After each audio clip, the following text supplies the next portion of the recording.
श्री शिवाय नमस्तभ्यम। हरे कृष्ण, राधे राधे फ्रेंड्स। तो फ्रेंड्स, आज है श्रावण मास का चौथा दिन और आज हम श्रावण मास महत्तम का चौथा अध्याय सुनेंगे। कल हमने जो तीसरा अध्याय सुना था उसमें हमने नक्त व्रत और लक्ष्य पूजा की विधि विधान, क्या नियम है और उनको करने से क्या फल मिलता है, इसके बारे में जाना था। और आज के अध्याय में हम धारण पारण व्रत के संबंध में जानेंगे। तो हमेशा की तरह वीडियो शुरू करने से पहले एक छोटी सी विनती है कि अगर आपको मेरी वीडियो अच्छी लगती है, आप मेरे चैनल पर नए हैं, तो प्लीज़ मेरे चैनल को सब्सक्राइब करो। और अगर आप वीडियो देखते हैं और चैनल सब्सक्राइब नहीं करते हैं तो प्लीज़ से कर दो। और मेरी वीडियो अच्छी लगती है तो उसको लाइक करो, अपने फ्रेंड्स एंड फैमिली के साथ शेयर ज़रूर से करो और कमेंट्स भी कर दिया करो, हर हर महादेव, जय भोलेनाथ, कुछ भी। और अब हम शुरू करते हैं आज का अध्याय। उससे पहले हमेशा की तरह हम लेते हैं भगवान श्री गणेश जी का नाम। बोलो गणपति महाराज की जय। और माता पार्वती और शिव जी से लेते हैं आशीर्वाद कि उनकी कृपा आप सब पर, हम पर यूं ही बनी रहे। और अब शुरू करते हैं आज का अध्याय।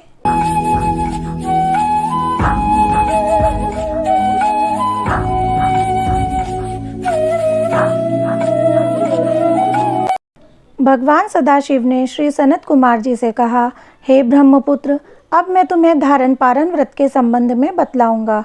तुम ध्यान पूर्वक सुनो। पूर्व प्रतिपदा तिथि को पुण्यावाचन करवाने के पश्चात मेरे लिए व्रत करना चाहिए। एक दिन धारण तथा दूसरे दिन पारण करना चाहिए। धारण में उपवास तथा पारण में भोजन विहित है। व्रत करने वाले को मास की समाप्ति पर उद्यापन करना चाहिए। प्रथम श्रावण मास की समाप्ति में कीर्तन पुण्यवाचन करवाकर हे वत्स आचार्य और ब्राह्मणों का वरण करना चाहिए। भगवान सदाशिव तथा भगवती पार्वती की सोने की प्रतिमा घट के ऊपर स्थापित करनी चाहिए और रात भर भक्ति द्वारा अर्चन करना चाहिए। रात को शिव महापुराण का श्रवण कीर्तन आदि करते हुए जागरण करना चाहिए। प्रातःकाल हवन करना चाहिए। त्र्यंबकम यजामहे इस मंत्र से तिलों और चावलों की आहुति देनी चाहिए। षडक्षर ओम नमः शिवाय मंत्र से खीर की आहुति देनी चाहिए। फिर पूर्ण आहुति देकर शेष कार्य समाप्त करना चाहिए।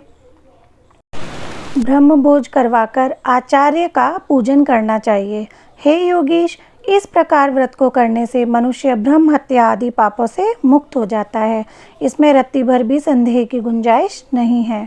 अतएव श्रेष्ठ श्रावण मास का व्रत करना चाहिए। हे महाभाग, अब तुम श्रावण मास में उपवास की विधि सुनो। हे ब्रह्मपुत्र, स्त्री अथवा पुरुष को इस व्रत के लिए संयत आत्मा एवं जितेंद्रिय होकर प्रतिपदा तिथि को प्रातःकाल इस व्रत का संकल्प करना चाहिए। अमावस्या के दिन लोकोपकारी वृषभ ध्वज भगवान शंकर का 16 उपचार से पूजन करना चाहिए। ब्राह्मणों को वस्त्र अलंकार आदि द्वारा पूजन करना चाहिए। यथाशक्ति भोजन करवाकर प्रणाम कर विसर्जन करना चाहिए। इस प्रकार मास उपवास का व्रत मुझे प्रीतिदायक 1,00,000 संख्या वाली रुद्र व्रती विधि से करना चाहिए। हे महाभाग, ध्यान पूर्वक सुनो। यह विधि जो कि मैं तुमसे कहने जा रहा हूँ संपूर्ण सिद्धियों को देने वाली है। सादा रुई से 11-11 बत्तियाँ बनावे। मुझे प्रीति से यह बत्तियाँ रुद्रव्रती के नाम से कही जाती हैं। श्रावण मास के प्रथम दिन इस विधि से संकल्प करें। श्रावण मास में देवों के देव महादेव हैं। मैं भक्ति से उन गौरीश की 1,00,000 बत्तियों से आरती करूँगा। यह संकल्प करने के पश्चात 1000 बत्ती द्वारा प्रतिदिन पूजन करना चाहिए। समाप्ति पर 71,000 बत्ती से आरती करनी चाहिए या प्रतिदिन 3,000 बत्तियों द्वारा आरती करनी चाहिए। अंतिम दिन 13,000 बत्तियों द्वारा आरती करनी चाहिए या एक ही दिन में 1,00,000 रुद्रव्रती को प्रज्वलित करना चाहिए। यह बत्तियाँ मुझे अत्यधिक प्रिय हैं। इनको शुद्ध घृत से सिंचित करना चाहिए। संसार के स्वामी भगवान सदाशिव का पूजन करके कथा सुननी चाहिए। श्री सनत कुमार ने भगवान श्री सदाशिव से कहा, हे ईश्वर, मुझे अब आप यह बतलाने की कृपा करें कि इस व्रत का प्रभाव क्या है, इस व्रत को किसने किया है और इस व्रत के उद्यापन की विधि क्या है। भगवान सदाशिव बोले, हे ब्रह्मा के पुत्र, अब मैं तुम्हारे सन्मुख इस व्रत को कहूँगा, ध्यान पूर्वक सुनो। यह व्रत सब व्रतों में श्रेष्ठ तथा महान पुण्य प्रदान करने वाला है, साथ ही संपूर्ण पाप ताप को हरने वाला है। इससे प्रीति तथा सौभाग्य की प्राप्ति होती है। पुत्र पौत्र तथा समृद्धि को देने वाला यह व्रत भगवान श्री सदाशिव को अत्यंत प्रिय है। इससे उत्तम शिवलोक की प्राप्ति होती है। सत्य तो यह है कि तीनों लोकों में रुद्रव्रती जैसा दूसरा कोई भी व्रत नहीं है। इसके संबंध में अब मैं एक पुरातन कथा कहूँगा। क्षिप्रा नदी के सुंदर तट पर रमणीय उज्जैनी नाम की एक पुरी है। उस नगर में सुगंधा नामक एक अत्यंत सुंदर वैश्या रहती थी। उस वैश्या ने संसार में अपने सूरत का अति दुसह 100 मोहर मूल्य की प्रतिज्ञा की।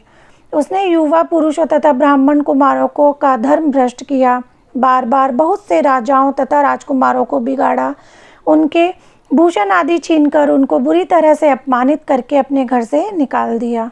इस प्रकार उसने बहुत से प्राणियों को बुरी तरह से लूटा और लूटने के बाद उनको घरों से निकाल दिया। अब वह बेचारे शर्म के मारे किसी को अपना मुंह तक ना दिखा सकते थे।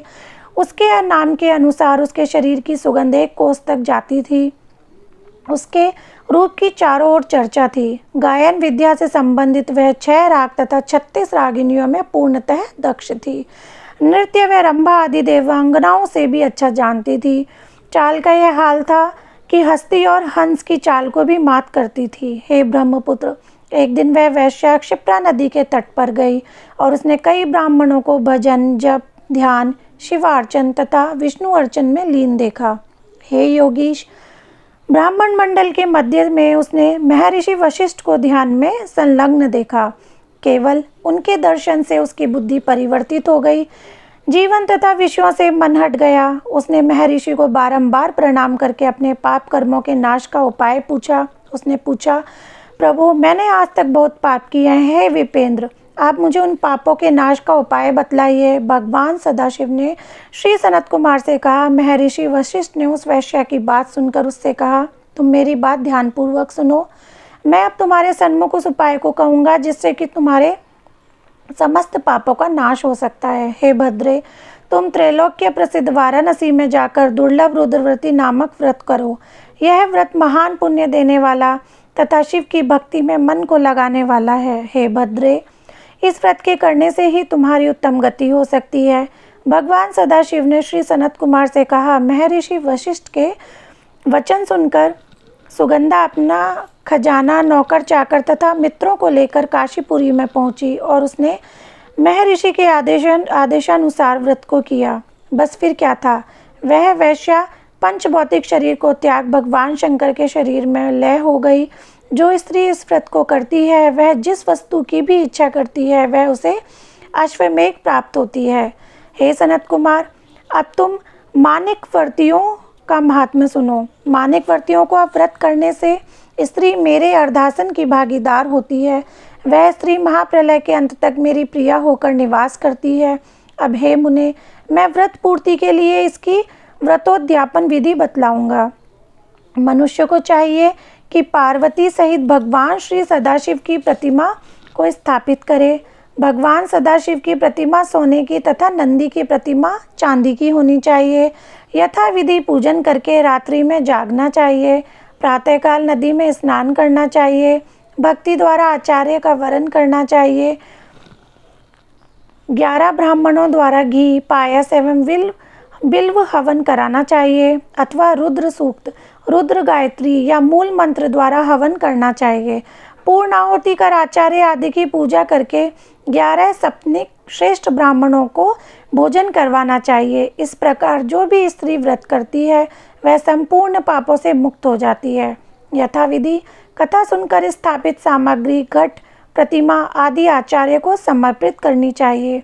जो ऐसा करता है उसे 1000 अश्वमेघ यज्ञ की फल प्राप्ति होती है।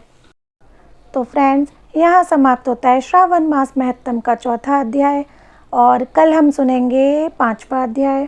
तो आशा करती हूँ फ्रेंड्स कि आपको ये अध्याय अच्छे लग रहे होंगे। अगर आपको अध्याय अच्छे लग रहे हैं तो प्लीज़ मेरी वीडियो को लाइक करो, चैनल को सब्सक्राइब करो अगर आप चैनल पर नए हैं तो, और मेरी वीडियो को अपने फ्रेंड्स एंड फैमिली के साथ शेयर करना बिल्कुल ना भूलें।